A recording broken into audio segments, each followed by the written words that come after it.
మేనిఫెస్టేషన్‌లో ఏమైనా నేను మేనిఫెస్ట్ చేయొచ్చు.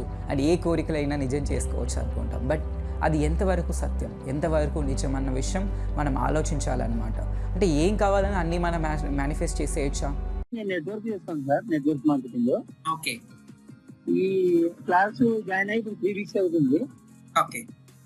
నేను మార్నింగ్ అంతా రాసుకొని బయటికి వెళ్ళిన తర్వాత నేనైతే ఇట్లా ఈరోజు ఒక 5 మెంబర్స్ నాకు జాయిన్ కావాలని అనుకుంటే మినిమం 2-3 మెంబర్స్ ఆటోమేటిక్ గా వాళ్ళే కాల్ చేసి జాయిన్ అవుతుంది. చాలామంది మేనిఫెస్టేషన్‌లో నేను ఏదైనా మేనిఫెస్ట్ చేసేయొచ్చు అండ్ ఏ కోరికైనా నిజం చేసుకోవచ్చు అనుకుంటాం. కానీ అది ఎంతవరకు సత్యమని మనము ఆలోచించాలన్నమాట. ఎంతవరకు నిజం? ఎందుకంటే మనం చేసే మేనిఫెస్టేషన్ అనేది ధర్మబద్ధంగా ఉండాలి. ధర్మంతో కూడి ఉండాలి. మరి ధర్మం అంటే ఏంటి? రైట్‌గా ఉండాలి సంథింగ్. మరి రైట్ అంటే ఏంటి? మనకి హాని చేయకుండా ఉన్నవి, వేరే వాళ్ళకి హాని చేయకుండా ఉన్నవి, అవే ధర్మంతో కూడినవి. రైట్ మేనిఫెస్టేషన్ అంటాం. కానీ ఇప్పుడు మనం చాలా కోరికలు పెట్టుకోవడం అంటే లెట్స్ సే నాకు మనీ కావాలి, సంథింగ్ ఇల్లు కొనుక్కోవాలి, కారు కొనుక్కోవాలి. ఆ డబ్బులు వచ్చే మార్గము ఎలా అయినా సరే మనం ఏంటి నేను కారు కొనుక్కోవాలి, లేకుంటే ఇల్లు కొనుక్కోవాలి అనుకుంటాం. సో ఇలా ఆ వచ్చే మనీ అనేది ధర్మంతో కూడి ఉన్నట్లయితే అప్పుడు నిజంగా మనం ఆ ఇల్లు కొనుక్కున్నా, ఆ కారు కొనుక్కున్నా మనకు ఒక సంతోషం అనేది ఉంటుంది.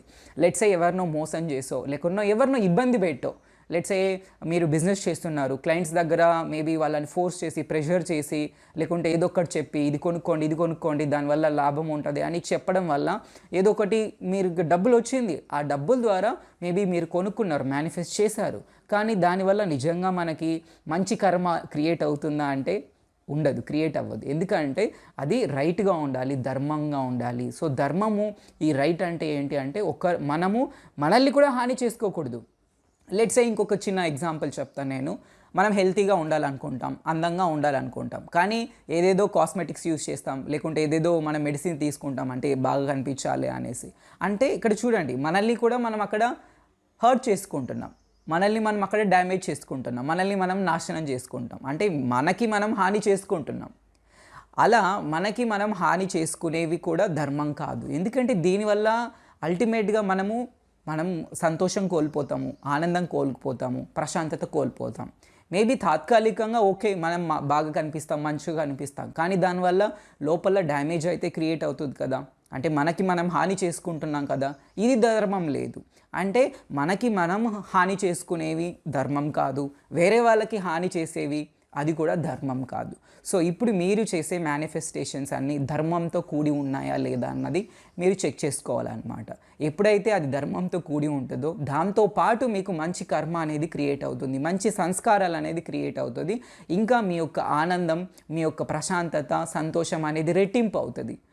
అదే మీ యొక్క మేనిఫెస్టేషన్ అనేది ధర్మంతో లేకపోయినట్లయితే దానివల్ల మీ యొక్క దుఃఖము, మీ యొక్క బాధ, కష్టాలు అనేవి ఇంకా రెట్టింపు అవుతాయన్నమాట.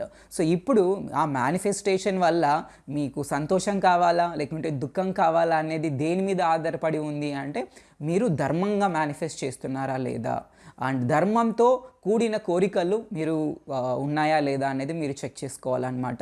అండ్ ఈ ఒక వీడియో మీరు చూసి అండ్ చెక్ చేసుకోండి. నాకు కోరికలు ఫస్ట్ అయితే కోరికలు రాయండి. ఇల్లు కావాలి, కారు కావాలి, డబ్బు కావాలి, లేకుంటే ఆరోగ్యం కావాలి, మంచి రిలేషన్షిప్స్ కావాలి. ఇవన్నీ ధర్మంతో కూడి ఉన్నాయా లేదా, ధర్మబద్ధంగా ఉన్నాయా లేదా. ధర్మబద్ధం అంటే నేను ఆల్రెడీ చెప్పాను, మనకి మనం హాని చేసుకోకూడదు, వేరే వాళ్ళకి హాని చేయకూడదు అనమాట. ఇదే ధర్మంతో కూడిన మేనిఫెస్టేషన్స్. ఇలా మనం చేసినట్లయితే దీనివల్ల ఇప్పుడు ఆనందంగా ఉంటాం, తర్వాత కూడా ఆనందంగా ఉంటాం. అదే ధర్మంతో లేదనుకోండి, ఇప్పుడు బాధపడుతూ ఉంటాం. మేబీ ఇప్పుడు తాత్కాలికంగా టెంపరరీగా మనం ఆనందం పొందుతాం. తర్వాత అయినా కూడా సరే దానివల్ల మనకి చివరిగా దుఃఖమే కలుగుతుంది, బాధనే కలుగుతుంది, కష్టాలే వస్తాయన్నమాట. అండ్ దీనివల్ల మనము బ్యాడ్ కర్మ అనేది కూడా క్రియేట్ అవుతుంది. ఆ కర్మకి కాన్సిక్వెన్సెస్ అంటే పరిణామాలు కూడా మనమే ఎదుర్కోవాల్సి వస్తుంది. సో జస్ట్ మేనిఫెస్టేషన్ ఒక్కటే కాదు, మేనిఫెస్ట్ చేయడం చాలా ఈజీ. అంటే ఏంటి, దాని మీద ఫోకస్ చేసినప్పుడు దాన్ని విజువలైజ్ చేసుకోవడము అండ్ దాని గురించి ఆలోచిస్తూ ఉండడము, ఇలా మనం చేసామనుకోండి ఏదో ఒక విధంగా మనం మేనిఫెస్ట్ చేసేస్తాం. కానీ ఆ మేనిఫెస్టేషన్ అనేది ధర్మబద్ధంగా ఉందా లేదా అన్నది చాలా చాలా ఇంపార్టెంట్. ఈ మధ్యకాలంలో ఈ మేనిఫెస్టేషన్ అని తెలుసుకున్న తర్వాత నేను ఏమైనా మేనిఫెస్ట్ చేసేయచ్చు, నేను ఏమైనా సాధించేస్తాను, నేను నేర్చుకున్నాను పవర్ఫుల్ లా ఆఫ్ అట్రాక్షను, ఇంకా యూనివర్స్లో నాకు మించిన ఇంకా తోపు లేదు, నేను ఏమైనా చేయగలను అనే ఈ ఒక్క ఈగో కూడా పెరిగిపోతుంది అనమాట. సో దీనివల్ల కూడా చివరిలో మనకి అల్టిమేట్గా ఏంటి ఏం మిగులుతుంది అంటే దుఃఖం మిగులుతుంది, బాధ మిగులుతుంది, కష్టాలే మిగులుతుంది. సో ఈ యొక్క విషయం మీరు గుర్తుపెట్టుకోండి. ఇంకా మీరు ఇలా ఈ మిస్టేక్స్ చేయకుండా మేనిఫెస్టేషన్ ధర్మబద్ధంగా చేయాలి అనుకుంటే మా క్లాసెస్ అనేది మీరు జాయిన్ అవ్వచ్చు. కింద ఉన్న లింక్ యూస్ చేసి క్లాసెస్ జాయిన్ అవ్వండి, లేదా ఈ స్క్రీన్లో కనిపిస్తున్న నంబర్కి కాల్ చేయండి, మా టీం డీటెయిల్స్ ఎక్స్ప్లెయిన్ చేస్తారు. అండ్ ఇంకా మీకు ఏదైనా పర్సనల్ ప్రాబ్లమ్స్ ఉన్నాయి, అపాయింట్మెంట్ కావాలి, మాతో కోచింగ్ కావాలి అండ్ కన్సల్టేషన్ కావాలి అనుకుంటే సో ఈ నెంబర్కి మీరు కాంటాక్ట్ అవ్వచ్చు అనమాట. అండ్ ఇంకా ఈ వీడియోకి సంబంధించి ఏవైనా మీకు క్వశ్చన్స్ ఉన్నట్లయితే కమెంట్ సెక్షన్లో రాయండి, డెఫినెట్గా వాటి మీద మేము వీడియోస్ చేస్తాము. అండ్ ఈ వీడియో మీకు నచ్చినట్లయితే మీ ఫ్రెండ్స్, ఫ్యామిలీ మెంబర్స్ అండ్ వాళ్ళకు కూడా షేర్ చేయండి. అండ్ మనం నెక్స్ట్ వీడియోలో కలుద్దాం. Thank you so much. Bye.